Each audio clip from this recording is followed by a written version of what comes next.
बहुत बहुत शुक्रिया हमसे बात करने का नरेश जी। सो जैसे मनीष ने अभी बताया कि अगर आप मिशन 2030 का देख रहे हैं तो ऑफ कोर्स मिशन 2030 मुख्यमंत्री अशोक गहलोत का है, लेकिन हर मिशन के पीछे कोई होता है और उसमें जो मिशन के पीछे हैं वो आप हैं।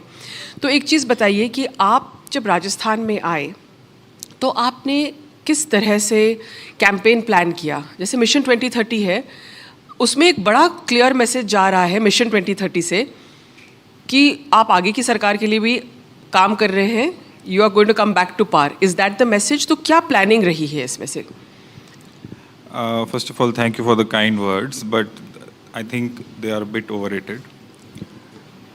ये मिशन 2030 है या बाकी कोई भी तरह की कैंपेन्स हैं, इन सब के पीछे सबसे पहले सोच तो चीफ मिनिस्टर की ही रहती है जी।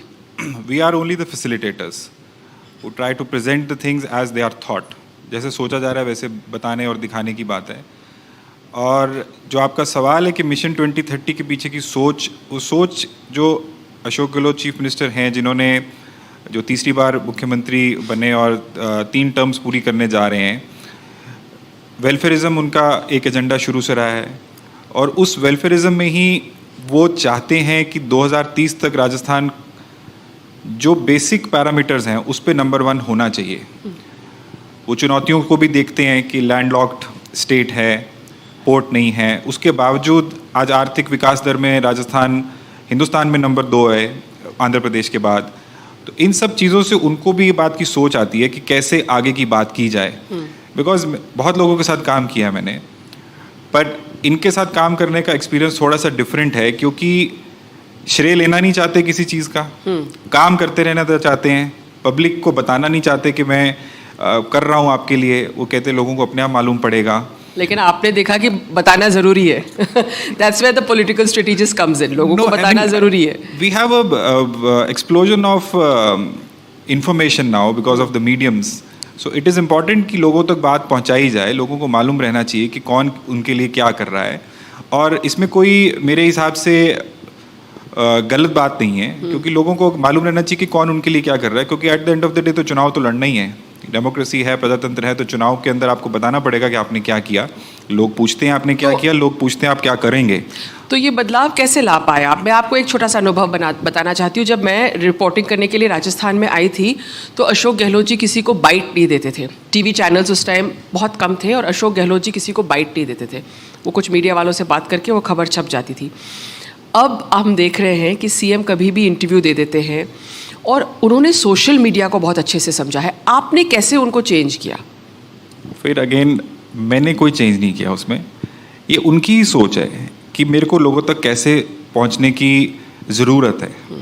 और समय के साथ बदलते रहे हैं, इसीलिए 3 बार मुख्यमंत्री बन पाए। और मैं उनको ये बात का श्रेय ज़्यादा देना चाहूँगा कि 3 बार मुख्यमंत्री बने, बीच में 2 बार ब्रेक भी आई, और ब्रेक में 5 साल सरवाइव करना, वो भी कांग्रेस जैसी बड़ी पार्टी, राजस्थान जैसे बड़े प्रदेश में, तो ये एक महारत है जिसकी मैं उनको सलाह ज़्यादा देना चाहूँगा।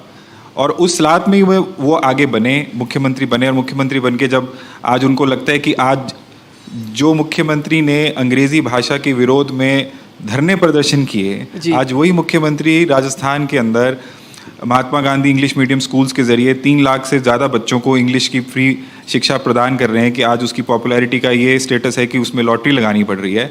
तो समय के साथ बदलाव उन्होंने भी देखा, और उस बदलाव का नतीजा ये है कि आज उनको आप सब जगह पे बात करते हुए देख रहे हैं, अपनी बात को बताते हुए देख रहे हैं, और वैसे भी वो बात करने में लोगों को मोह लेते हैं, आपने भी देखा होगा।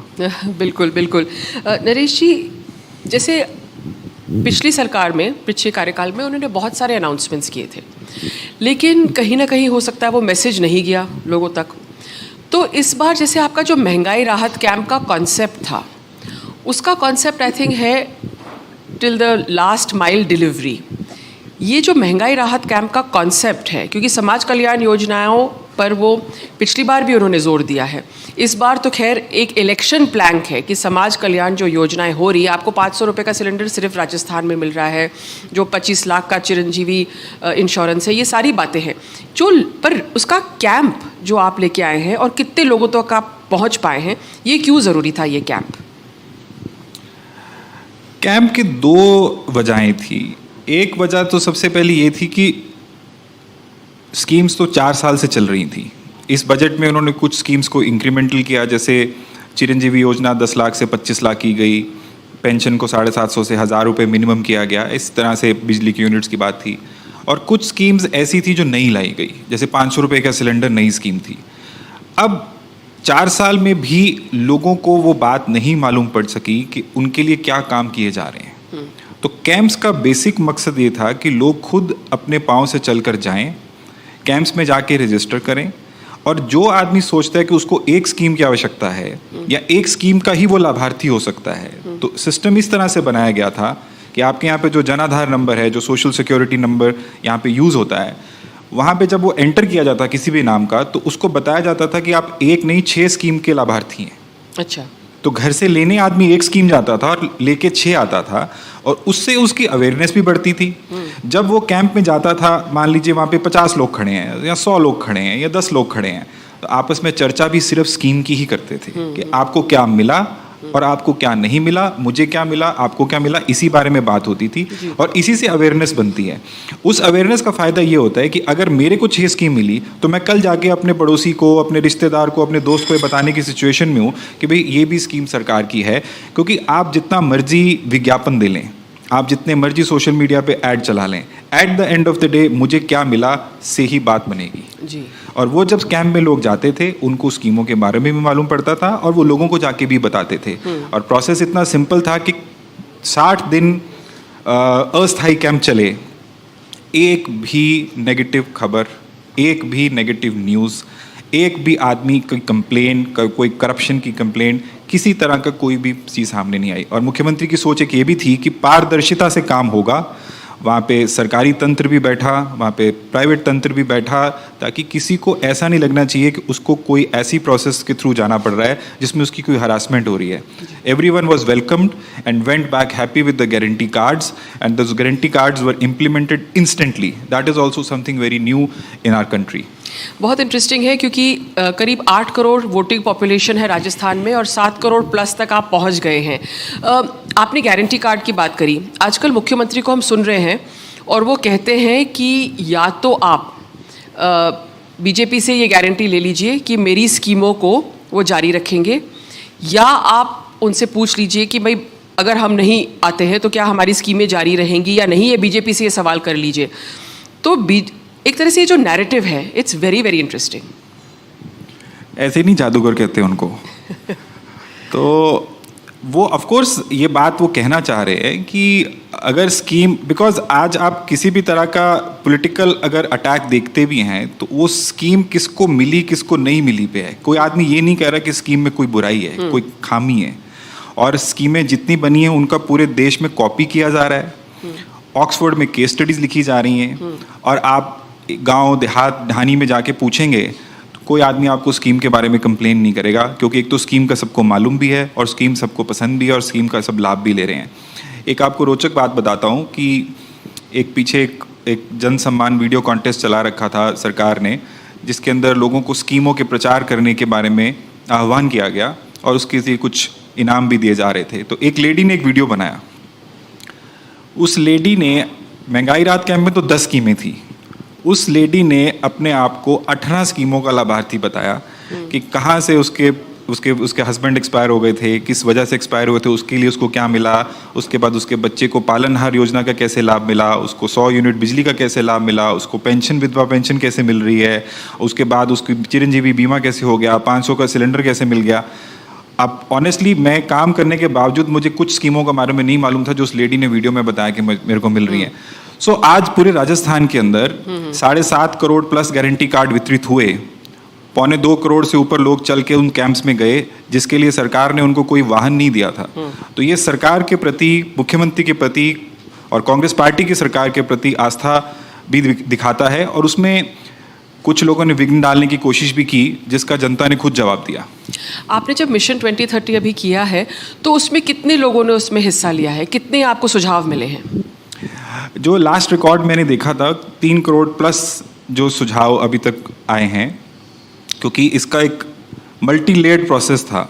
9 लेयर्स में लोगों से सुझाव मांगे गए कि किसी भी वर्ग को हम ऐसा नहीं हो कि वो अनटच रह जाए, कि अछूता रह जाए, चाहे वो बच्चों की निबंध प्रतियोगिता हो, चाहे उसके अंदर सोशल मीडिया पे वीडियो कॉन्टेस्ट हो, चाहे वो सरकारी कर्मचारियों का अपने अपने विभागों के प्रति अपना फीडबैक हो कि कैसे उनका विभाग 2030 में दिखे, चाहे वो उसके बाद वेबसाइट के थ्रू हो, SMS के थ्रू हो, व्हाट्सएप के थ्रू हो। और एक और चीज़ की गई कि घर घर जाके 1 करोड़ घरों में भी पूछा गया कि आप बताएं कि आप 2030 में आपके हिसाब से राजस्थान कैसा होना चाहिए, आपको क्या चाहिए राजस्थान के लिए। तो लोगों ने उसमें 3 करोड़ लोगों ने जो पार्टिसिपेट किया, मैं ये ज़रूर कहना चाहूँगा यहाँ पे कि ऐसा नहीं कि हर सुझाव आउटस्टैंडिंग था, बट लोगों ने उसमें पार्टिसिपेट किया। यही मुख्यमंत्री और कांग्रेस पार्टी की सरकार के प्रति विश्वास दिखाता है कि एक मुख्यमंत्री और उनकी सरकार ने जब गारंटी कार्ड दिए, उससे एक विश्वसनीयता बनी। उस विश्वसनीयता का आज नतीजा ये हुआ कि आगे के लिए भी लोग उनके साथ बात कर रहे हैं कि आगे क्या होना चाहिए।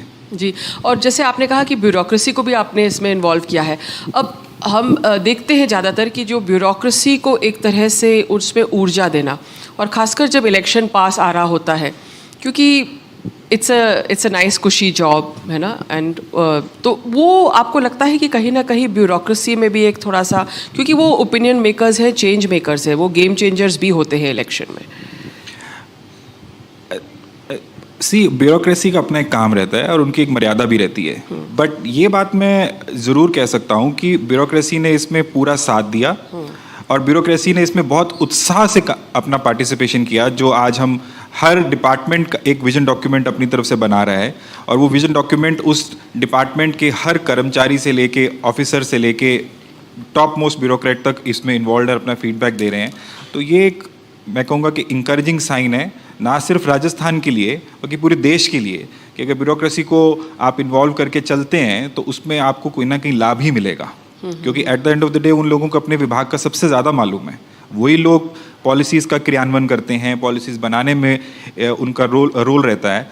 तो वो I think it is a good exercise and everyone is going to benefit from it. Naresh ji, usually लोग ये सवाल ऑपोजिशन वाले भी पूछ रहे हैं कि आपने जो महंगाई राहत का काम जो है और ये जो पीक कर रहे हो आप, क्या आपने स्ट्रेटेजिकली डिसाइड किया कि इलेक्शन के लास्ट ईयर में आप इसको करेंगे, ये जो big push, social media push, या कहीं कोविड या ऐसे कारण रहे कि आप इसको पहले ही लॉन्च कर सकते थे, नहीं कर पाए? कोविड की तो लिमिटेशंस रही और कोविड से पूरा देश जूझता रहा है, राजस्थान भी जूझा है। राजस्थान ने कोविड मॉडल भी क्रिएट किया, भीलवाड़ा मॉडल पूरे वर्ल्ड में फेमस हुआ, तो उसमें कुछ मुश्किलें रही हैं। बट जब मेरा रोल शुरू हुआ तो उसके बाद से जब तक लगातार सरकार अपनी जो वेलफेयरिज्म या सोशल सिक्योरिटी की जो स्कीम्स हैं उसको आगे लेके चल रही है, और उसी के तहत ये महंगाई राहत शिविर हो या और भी तरह की बचत राहत बढ़त के जो बजट बना, उस तरह की चीज़ों को आगे इन्वॉल्व किया जा रहा है। और पिछले सालों के अंदर मैं मानता हूँ कि हो सकता है कि कोविड का भी वजह रही हो कि ये सब नहीं हो पाया। But would you have like to launch महंगाई राहत कैंप्स 1 year अर्लियर? महंगाई जब होगी तो कैंप तो तभी लगने चाहिए ना। जी, thank you, that's a nice answer. But आपने DK शिव कुमार के साथ भी काम किया कर्नाटका में, और उसमें हमने देखा द वे बीजेपी ने जो कार्पेट बॉम्बिंग करी, एंड में बजरंग बली वाला बहुत बड़ा मुद्दा बना। आप तैयार थे क्या इसके लिए? आप जब होमवर्क करके स्कूल जाते हैं ना तो आपका कॉन्फिडेंस थोड़ा अलग होता है। आप क्लास में टाई भी टाइट पहनते हैं और टीचर के आने की वेट करते हैं कि टीचर आएगी और मैं अपना रात को किया हुआ होमवर्क दिखाऊंगा। कर्नाटक भी ऐसा ही था। कर्नाटक में 2 साल बहुत कड़ी मेहनत पूरी पार्टी ने की DK शिव कुमार की अध्यक्षता में, और उसके बाद फिर लास्ट में सब लोग अपने अपने हिसाब से प्रचार करते हैं, सबने किया। पर कांग्रेस पार्टी प्रिपेयर्ड थी मेरे ख्याल से बहुत पहले से। अगर चुनाव 4 महीने पहले भी होते तो रिजल्ट ऐसे ही आता, 1-2 सीट फालतू ही आती। मैं एक प्रिडिक्शन आपसे करने को कहूँगी। आपको क्या लगता है राजस्थान में क्या होगा? किस चीज़ के लिए आप प्रिपेयर्ड हैं? What do you think BJP will do? I cannot comment on some things which I can't control, but BJP चुनाव लड़ने की अच्छी कोशिश कर रही है और अच्छी कोशिश करेगी, पर कांग्रेस पार्टी भी पूरी तरह से प्रिपेयर्ड है। मुख्यमंत्री का मार्गदर्शन है, कांग्रेस PCC प्रेसिडेंट दोतासरा जी अध्यक्षता कर रहे हैं, रंधावा जी AICC रिप्रेजेंटेटिव हैं, वो अपने हिसाब से अपना काम कर रहे हैं। कांग्रेस सेंट्रल लीडरशिप, राहुल गांधी, खड़गे जी, सब लोग लगे हुए हैं और कांग्रेस पार्टी बहुत अच्छी फाइट दे रही है, और मैं ऐसा चाहता हूं कि उनकी सरकार बने। आपने जो कहा कांग्रेस के साथ, आपने कांग्रेस पार्टी ये चुनाव लड़ रही है और एक नए एंगल से लड़ रही है। तो कांग्रेस पार्टी एक्चुअली सब लोग को लगता है कि कांग्रेस पार्टी को बदलना बहुत मुश्किल है। तो उनके साथ काम करना कैसा अनुभव रहा है आपका? This is the most difficult question. Congress party के साथ काम करने का अनुभव चैलेंजिंग रहता है जी। और वो एज अ प्रोफेशनल चैलेंजिंग नहीं है। जो लोग पार्टी का नेतृत्व करते हैं उनके लिए भी ये चैलेंजेस रहते हैं और चैलेंजेस को पार करके आगे आने में ही मज़ा भी आता है और उसी का आपको श्रेय भी मिलता है। तो इसमें एक कल्चर है जो बहुत सालों से, दशकों से, पीढ़ियों से चलता आ रहा है। उसको बदलने की जगह उसके अंदर रह के आप बेस्ट क्या कर सकते हैं उस पर जोर देने से ही काम बढ़ता है। यही मैंने सीखा है कि आप चीज़ों को जब आउटराइटली चेंज करने जाते हैं तो बहुत रेजिस्टेंस मिलेगी, बट आप कांग्रेस का कल्चर आपको सबसे पहले समझना बहुत आवश्यक है। और अगर आपको कांग्रेस का कल्चर मालूम है तो आप कांग्रेस के अंदर रह के काम भी कर सकते हैं और आगे भी बढ़ सकते हैं। तो उसी पे मैं कोशिश करता हूँ कि कांग्रेस के कल्चर, कांग्रेस की हायरार्की, कांग्रेस की एक स्टाइल है कांग्रेस का, उसको मेंटेन करते हुए इनोवेट कैसे किया जा सके। बिकॉज आउटराइट चेंज ना कोई चाहता है और ना ही जल्दी से आगे बढ़ पाता है। बट जहाँ तक चैलेंजेस की बात है, चैलेंजेस तो रहेंगे और आगे भी आएंगे और पहले भी रहे हैं, तो उसको तो हम जूझ रहे हैं, जूझते रहेंगे। सबसे बड़ा चैलेंज जो आपके सामने आने वाला है, जो आप भी जानते हैं क्योंकि आप हमेशा आगे ही सोचते हैं, तो सबसे बड़ा चैलेंज होने वाला है कि मुख्यमंत्री के खिलाफ एंटी इनकम्बेंसी नहीं दिख रही है, एमएलएज और मिनिस्टर्स के खिलाफ है एंटी इनकम्बेंसी। क्या आप लार्ज चंक में टिकट्स चेंज कर पाएंगे? क्या आप पार्टी को प्रिवेल कर पाएंगे कि टिकट्स बदलना चाहिए? क्योंकि ये सुझाव काफ़ी लोगों को लग रहा है, या आपको क्या लगता है ये ज़रूरी है, और अगर नहीं लगता है तो क्यों नहीं? सी, फर्स्ट ऑफ ऑल मैं पार्टी के बिहाफ पे बात नहीं कर सकता। मेरा काम है उनको इन्फॉर्मेशन देना, उस इन्फॉर्मेशन के तहत पार्टी को निर्णय करना है। जहाँ पे चेंज की आवश्यकता रहेगी वहाँ पे पार्टी चेंज करने के लिए तैयार भी होगी। चुनाव जीतना है तो सब चीज़ों को ध्यान में रखना पड़ेगा, क्योंकि एकमात्र एजेंडा चुनाव जीतना होना चाहिए जी। और अगर एकमात्र एजेंडा चुनाव जीतना है तो मेरे को नहीं लगता कि किसी भी तरह के चेंज में संकोच किया जाएगा। उसमें चाहे टिकट वितरण की बात हो, चाहे कास्ट एडजस्टमेंट की बात हो, तो party is open for that, everyone is working for that only, and I don't think so there is any obstacle to not make any such kind of a change. यहाँ पर एक राजस्थान की राजनीति में एक सचिन पायलट जो फैक्टर है, वो एज ए पॉलिटिकल एनालिस्ट आप मानेंगे कि वो एक फैक्टर है इलेक्शन में। वो फैक्टर आपको नुकसान नहीं दे, उसके लिए आपने क्या किया है? See, again, आप पार्टी का क्वेश्चन पूछ रहे हैं। I am not a party spokesperson, but what I can see is that everyone is working to ensure Congress party's victory in Rajasthan, and everyone has a role.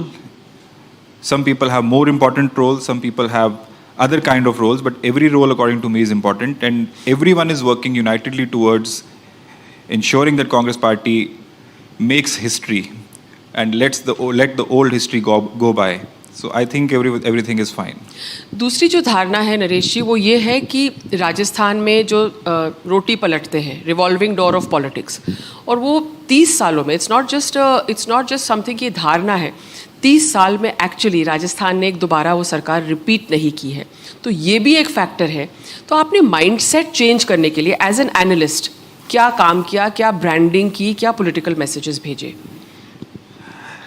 सी, लोगों को सत्ता परिवर्तन तब चाहिए होता है जब वो सत्ता से खुश नहीं हो। अब आपने खुद ही जिक्र किया कि अशोक गहलोत जी ने पिछली 2 टर्म्स में भी बहुत काम किया और फिर भी उसके बाद सत्ता की वापसी नहीं हुई। तो इस बार ऐसा क्यों डिफरेंट दिख रहा है? आप लोग भी सर्वे करते हैं, एनालिसिस करते हैं, रिपोर्ट्स पढ़ते हैं। लोगों को आज मालूम है कि उनके लिए क्या हुआ, एंड बेनिफिशरी को मालूम है कि मेरे को क्या क्या मिला, क्या मिला नहीं, क्या क्या मिला, और मिलता रहेगा। अब 2030 की बात हो रही है, 2030 की बात 28 की भी हो सकती थी, चुनाव तो 28 में अगली बार, बट चीफ मिनिस्टर ने एक स्टेट्समैन लाइक विजन दिया है, और इनफैक्ट सभी पार्टीज को भी उन्होंने आह्वान किया था जिस दिन वो ये लॉन्च किया था कि आप सब लोग मिलकर राजस्थान की प्रगति को 10 गुना करने में बात करें, क्योंकि 4 गुना प्रगति उनके बहुत सारे आंकड़ों पे दिखती है। तो वोटर को आज मालूम है कि उसको क्या मिला और किसने दिया, किस पार्टी की सरकार ने दिया और कौन उसका लीडर था। तो इसकी वजह से मुझे लगता है कि इसमें ब्रांडिंग और बाकी चीज़ों से अलावा इम्पॉर्टेंट बात यह है कि लोगों तक ये बात पहुंचनी कि आपको किसने दिया, आपको क्या लाभ हुआ और आपने क्या मांगा था और आपको क्या मिला।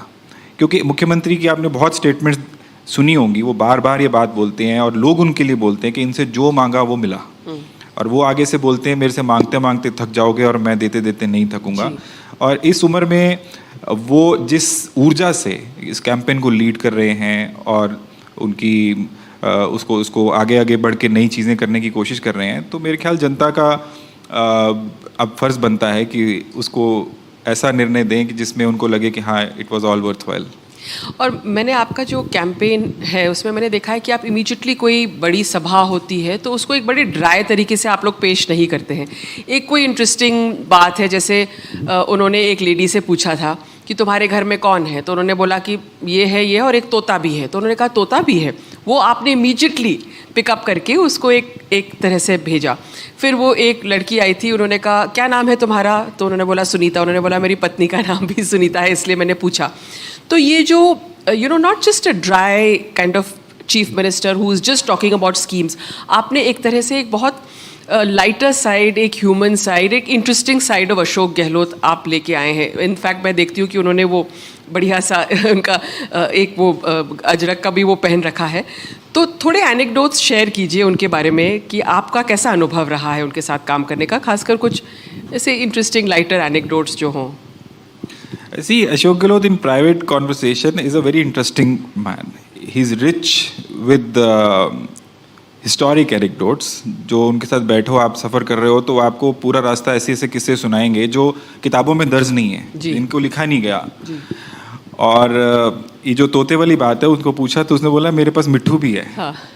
So that was quite something. But see, Ashok Gehlot ji को ये बातें बताने की आवश्यकता नहीं है। वो पहले बात उस तरह से करते नहीं थे कि जो पब्लिक में ओपन इंटरेक्शंस हों। आज वो एक ओपन इंटरेक्शन की, उसके अंदर उनको अच्छा लगा, फिर दूसरी की, तीसरी की, उस पर चर्चाएं बनती रही और उन्हीं में से किस्से निकल के आते हैं। At the end of the day कोई चीफ मिनिस्टर हो, आप हैं, मैं है, तो first of all human beings. उसके बाद we become prisoners of our image. You become a prisoner of your profession, I become a prisoner of my professional image and the chief minister becomes.